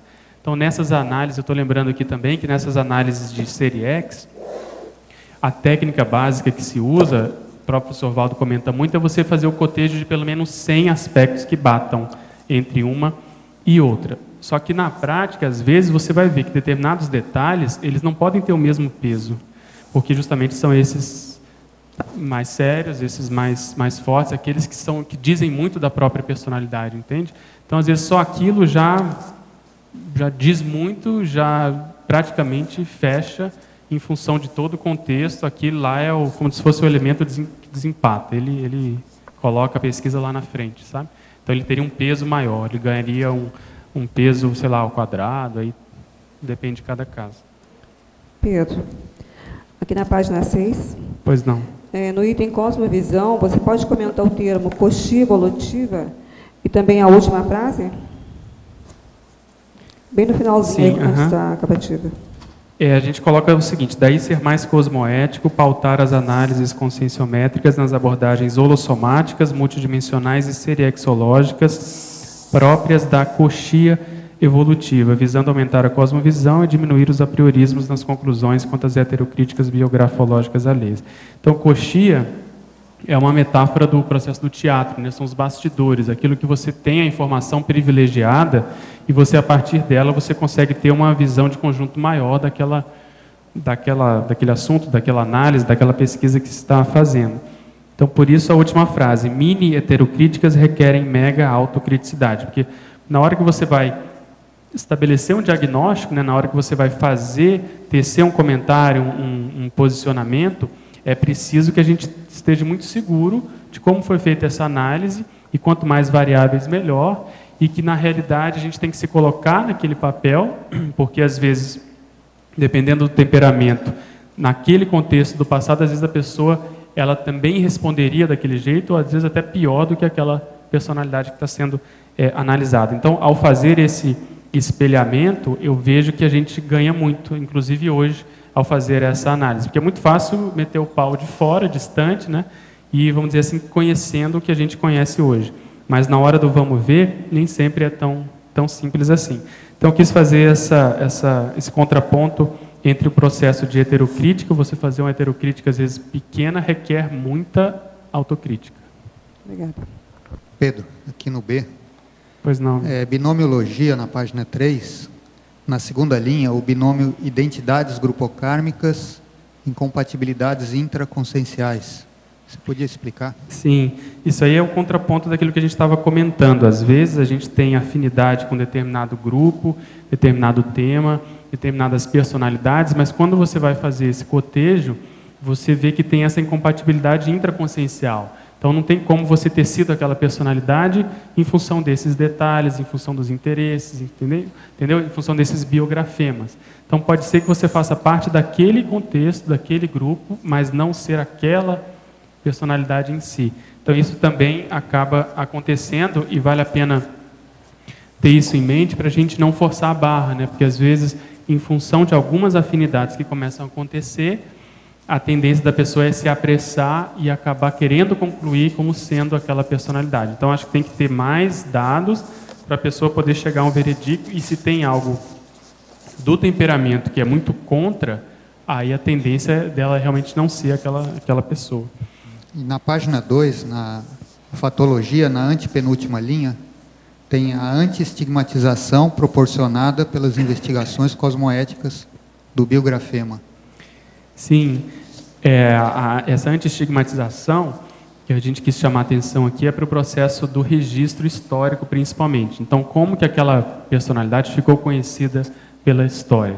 Então, isso aqui é o estigma.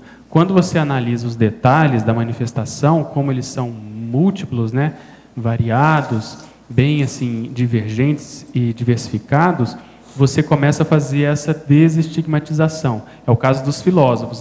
São fora de série, né? Aparentemente tem um mental soma muito grande, mas quando você vai ver a vida prática do dia a dia, você vê que eles não têm um mental soma tão grande assim e têm determinadas fraquezas, determinadas inexperiências ou trafares que são muito, vamos dizer assim, contundentes.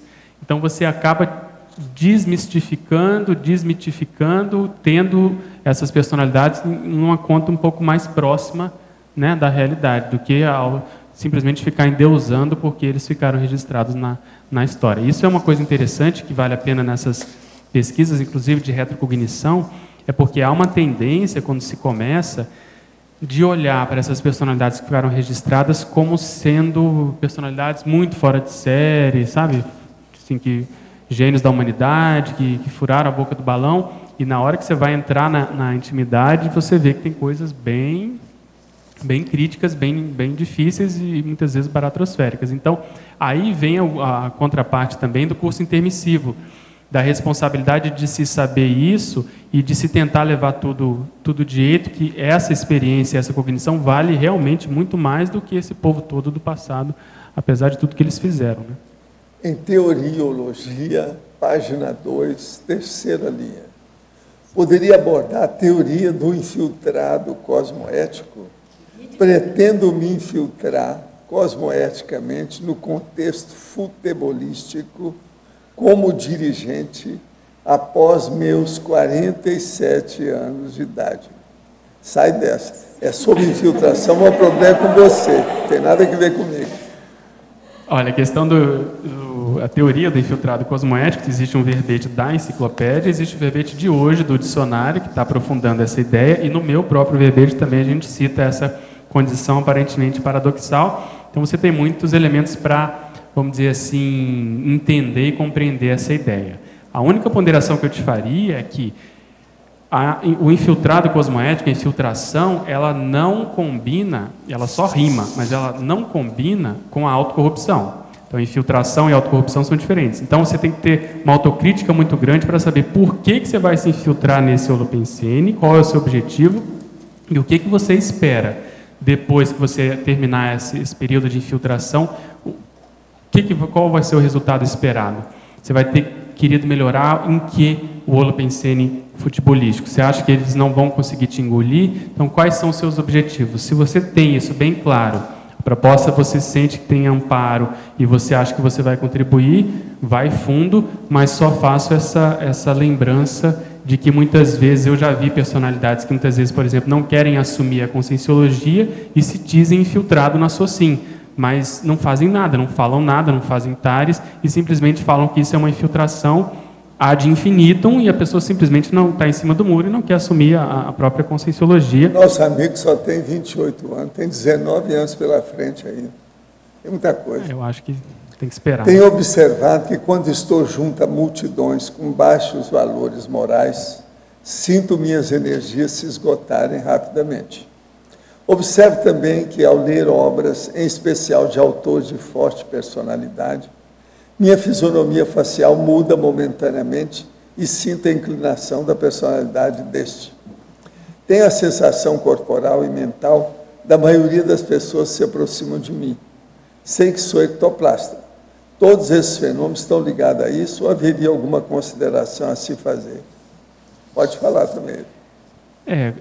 Esse finalzinho aí, como você colocou que é ectoplasta, você tem que ver a condição da assimilação e da sugestão também, da sugestionabilidade, para ver se você não está entrando nesse holopensene e isso está te causando essa alteração comportamental, de fisionomia, etc. Então, acho que eu separaria nessas condições e tentaria fazer um processo mais de desassim para ver se isso pode te ajudar. Né?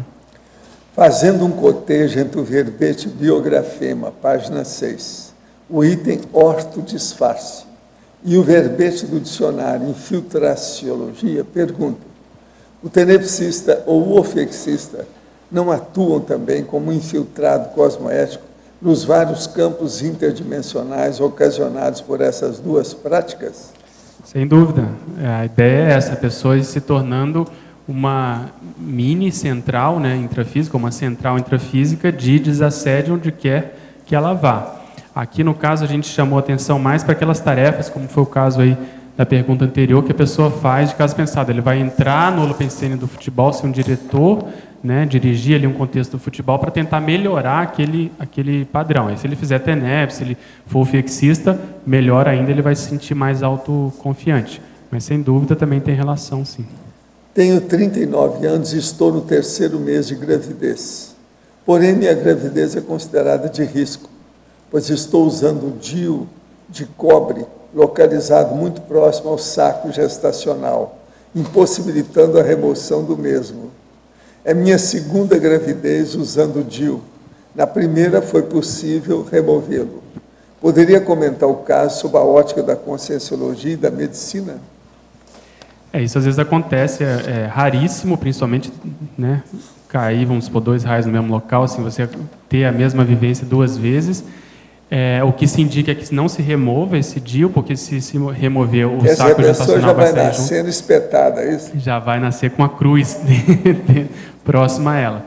Então, o que você tem que avaliar é, vamos dizer, a personalidade dessas consins, né, dessas consciências que estão chegando. Por que dessa insistência, dessa infiltração até certo ponto, porque elas, vamos dizer assim, se infiltraram apesar desse método anticoncepcional, que se considera que menos de 1% há gravidez, e isso ocorreu 2 vezes com você. Então, por que dessa insistência? Às vezes é um processo que você tem que passar mesmo para ajudar esse povo que está nascendo aí. Vale a pena olhar as personalidades. Quando a consciência é canonizada, ela se torna amparador? Amparador reencarna? Caso positivo, ele deixa alguém em seu lugar para atuar no extrafísico em seu lugar? Isso justificaria a existência dos santos? É para você isso aí. A primeira pergunta é não, né? Não tem nenhuma relação direta entre o processo da canonização e o processo de amparo extrafísico. Muitos ex-santos, depois, ao longo da evolução, se tornaram amparadores. O processo de ressoma deles acontece como qualquer personalidade. Se eles forem mais avançados, eles vão ter mais lucidez e não necessariamente precisam deixar a outra consciência fazendo as suas funções, porque se eles já amadureceram, em geral, eles vão ter já saído do processo da consolação, da TACOM, já estão trabalhando com o esclarecimento.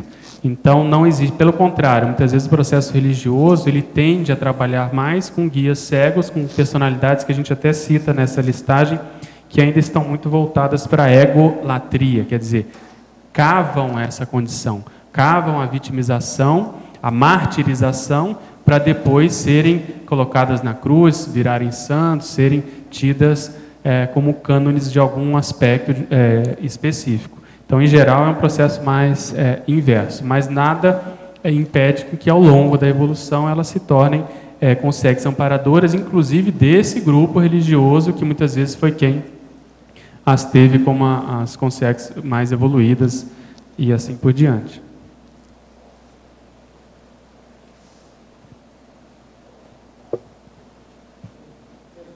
Pois não.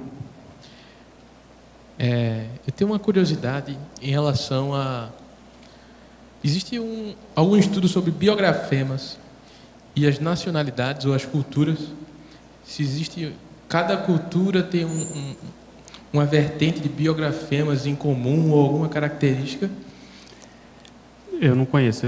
Estudo assim específico eu não conheço. O que existem são condições conhecidas de determinadas culturas que acabam, vamos dizer assim, sendo mais universais do ponto de vista do conhecimento. Então você vê, analisando esse filme aí da Maria Montessori, você vê que o italiano ele é muito expansivo, comunicativo, ele é muito afetuoso. Eu tenho um colega no meu trabalho que é filho de italiano e ele é muito afetuoso. Ele gosta de pegar, de abraçar, de beijar, sem nenhuma conotação sexual nisso. Então você vê, isso é uma vertente daquela cultura. Você pega, por exemplo, os alemães são muito mais frios, né, mais distantes, mais racionais, etc. Então, esse processo ajudaria no biografema quando você pega uma personalidade que nasceu naquela cultura e que destoa daquele processo, entende?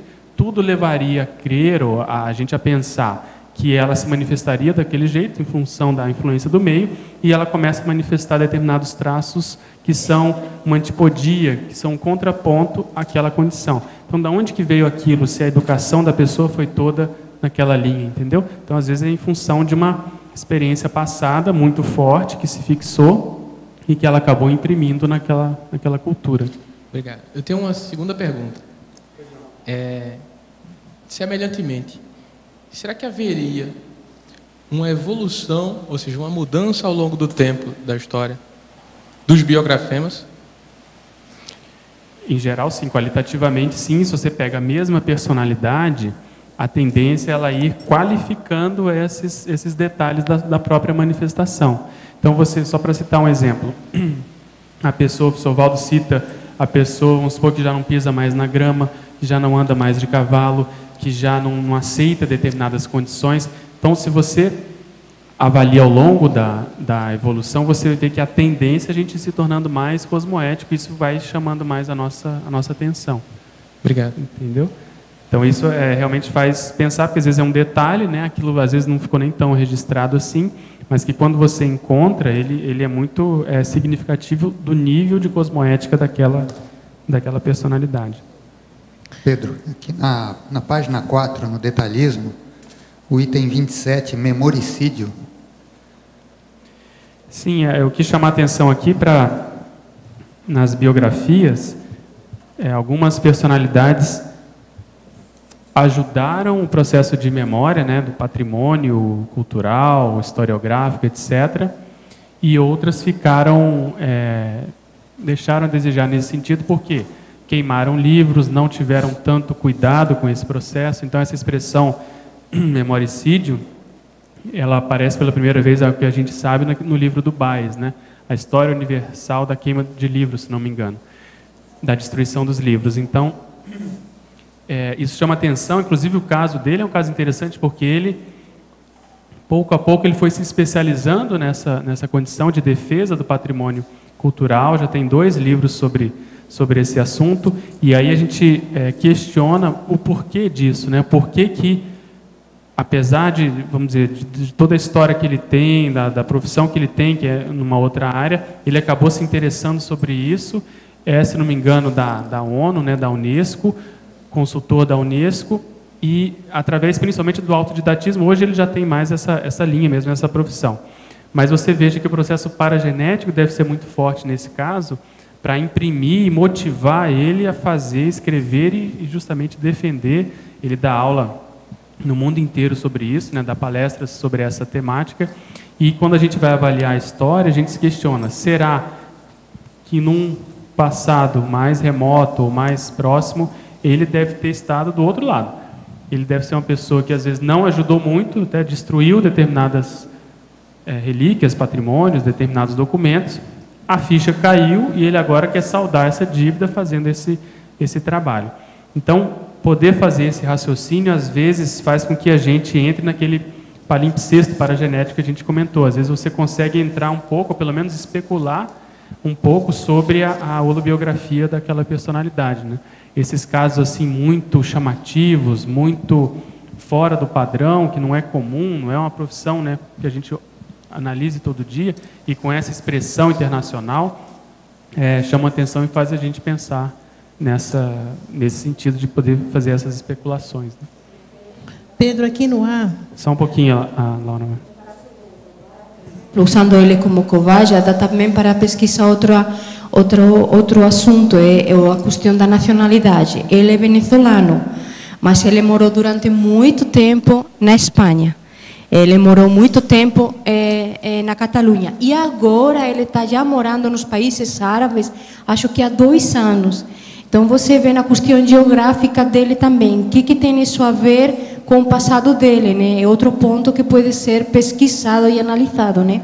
Eu acho bacana essa sua contribuição. Eu coloquei na listagem, se não me engano, turismo, mas é com essa ideia de muitas vezes aonde que a pessoa ia tirar férias ou aonde que a pessoa foi morar. Tanto lugar no mundo ela resolveu ir para aquele país, muitas vezes é um país de uma retronacionalidade, né? Ele fica, mora, passa algum tempo ali, né?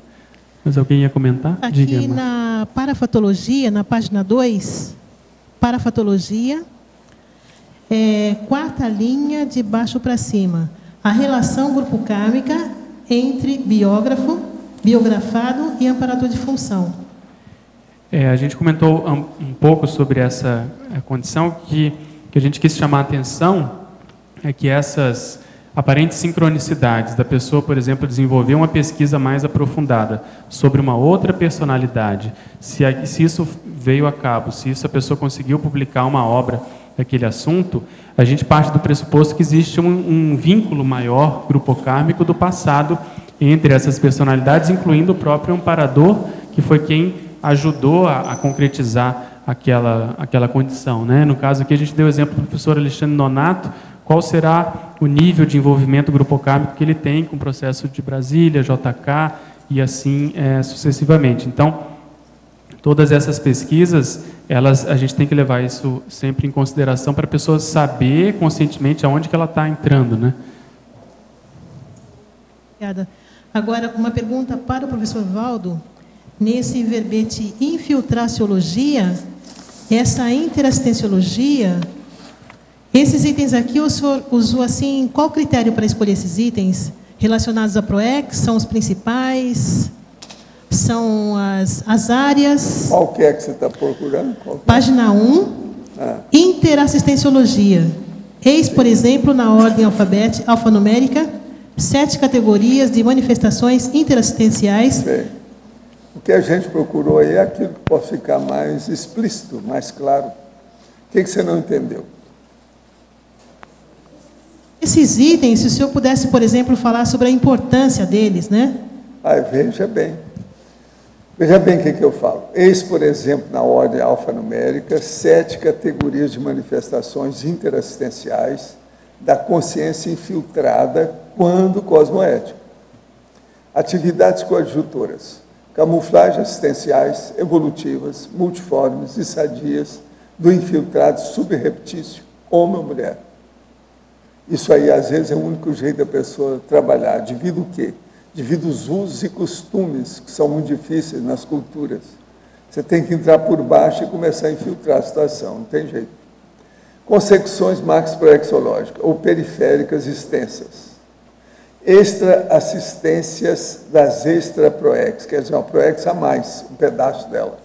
Max borex pessoal, com a autoparaperceptibilidade e o escancaramento das realidades do corpo. É uma saída, né? Isso aí pode ajudar muita gente. Infiltrações cosmoéticas, propriamente ditas, com a não identificação do infiltrado cosmoético, do Homo sapiens permeatus. O serenão é a maior prova disso aí. Neutralizações de conflitos, bicos proexológicos, interseções libertárias. para tarefas proexológicas laterais ou periféricas curtas da personalidade incógnita, pré-anonimato evolutivo do assistente freelancer. Agora veja, às vezes isso aqui é feito até por serenão. Por exemplo, aquelas mini proex, a mini proex, por exemplo, da monja. Agora, realizações extra, reurbanizadoras, propriamente dita, de ambientes sociais problemáticos. Então, por aí você vai notar, e a gente for seguir aí o biografema aí do professor Pedro, nós vamos ver muita coisa disso em certas biografias por aí afora. Só assim, só para completar, então, essa questão da infiltraciologia é uma espécie de anonimato, assim... No caso, quando é cosmoético, é um anonimato positivo. Igual do serenão, é um anonimato positivo. Por quê? É o jeito de trabalhar, não tem outro jeito. É uma saída. Entende? É uma solução. Isso é para ajudar a gente. A gente, quando você tem intenção de ajudar os outros, nem tudo você deve falar para a pessoa. Você vai aos poucos. Vai por segmentos, por fragmentos, por detalhes, por minúcias, pouco a pouco, devagar e sempre. Não é fácil, é a vida. Entende? Professor Valdo, só uma questão também aí nesse verbete, no parágrafo anterior, em taxologia, você fala inconscientes ou inconscientes, cosmoéticas ou anticosmoéticas. Esse conscientes também seria de desperto para cima? Não, o consciente é qualquer um, né, que tem a consciência daquilo.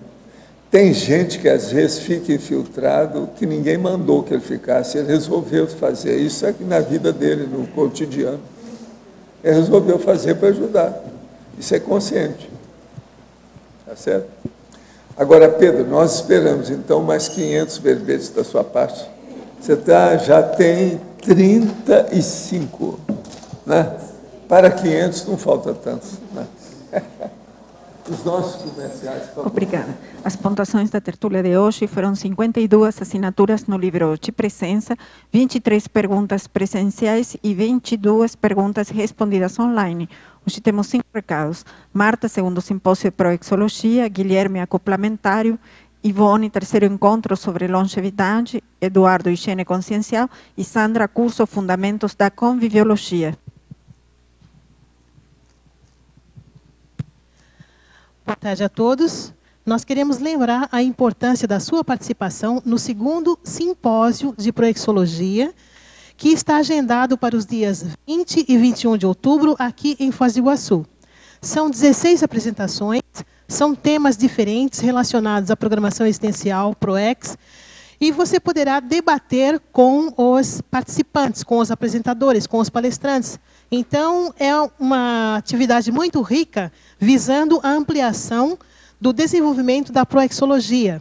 As inscrições podem ser feitas pelo telefone 045 3525 2652. Repetindo o telefone, 045 3525 2652. E a programação você poderá conferir no site da Apex, www.apexinternacional.org. Obrigada e até lá.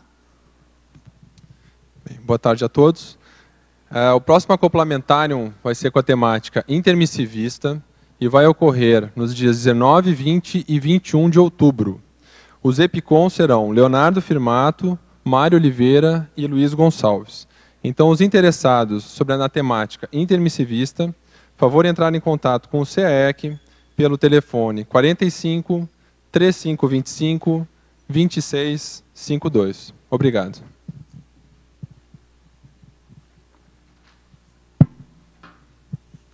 Estou aqui em nome da Pré-IC Longevitar, Associação Internacional de Longevidade, convidando a todos para o 3º encontro sobre longevidade, na CCI, Centro de Convivência do Idoso, em parceria com a Prefeitura de Foz do Iguaçu, na Praça da Bíblia, dia 1º de outubro, na segunda-feira, no horário das 14h30 às 18 horas, em comemoração ao Dia Internacional do Idoso. Teremos 2 palestras, uma com a Regina Camilo sobre saúde integral e fonoaudiologia, e a Rose Carvalho, memória e saúde do cérebro. Teremos ao longo das palestras ginástica, coffee break, sorteio de brindes, numa tarde agradável, reunindo sociabilidade e intelectualidade. Conto com vocês.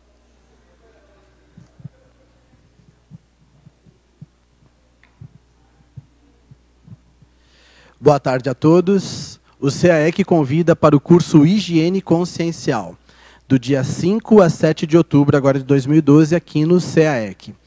O curso conta com um campo de asepsia intraconsciencial, permitindo aí as autorreflexões, a pessoa está funcionando sem interferência por alguns momentos e fazendo um autodiagnóstico, pensando com os pensamentos mais limpos. Também estudaremos os esquemas disfuncionais e as distorções cognitivas. Os EPICONs, o EPICON Rui Bueno e o professor Eduardo Martins vão estar conduzindo esse curso. Maiores informações no CAEC, telefone 3525-2652. Até lá. Boa tarde a todos. Depois que vocês fizerem o curso Higiene Consciencial, nós convidamos vocês para fazer o curso Fundamentos da Conviviologia, que irá ocorrer nos dias 9, 10 e 11 de novembro. É um curso proporcionado pelo CAEC e pelo Colégio Invisível da Conviviologia. Nós vamos destacar aqui alguns temas que serão desenvolvidos. Convívio interassistencial, convivialidade e prodesperticidade, fito e zooconvivialidade. Nós vamos ter também um vídeo debate sobre parapoliticologia, um campo bioenergético sobre a conviviologia e a paraconviviologia.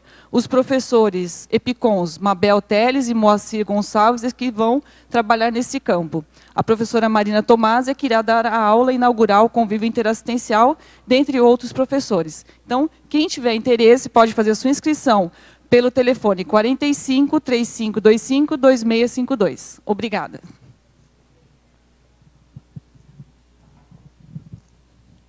O verbete da manhã é cronotenepsologia, especialidade tenepsologia, autora professora Cristiane Ferraro. Obrigada e boa tarde a todos.